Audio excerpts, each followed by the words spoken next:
essa vítima, logo após tomar conhecimento do fato de que o vitimou, ele já forneceu as imagens do fato captadas pelo circuito do Interno TV.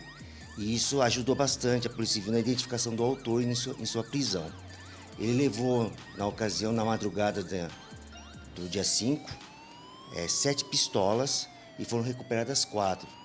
E com ele uma quantia em dinheiro, provavelmente produto da venda das outras 3. Agenciando aqui na nossa área, conseguiu localizá-lo no final da tarde, no final da L3 Norte. As pistolas foram recuperadas numa vegetação atrás da Embaixada da Romênia. O chefe adjunto que presidiu o flagrante representou pela sua prisão preventiva, uma vez que ele já era conhecido.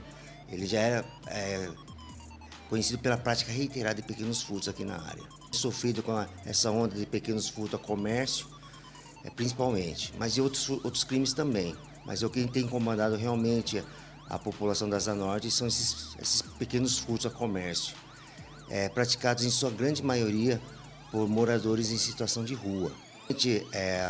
As 2 favelinhas que nós tínhamos na nossa área, do CEUB e da UNB, a UDF Legal conseguiu retirar a maioria desses moradores. Ocorre que agora eles estão voltando aos poucos, mas ainda está controlado, né?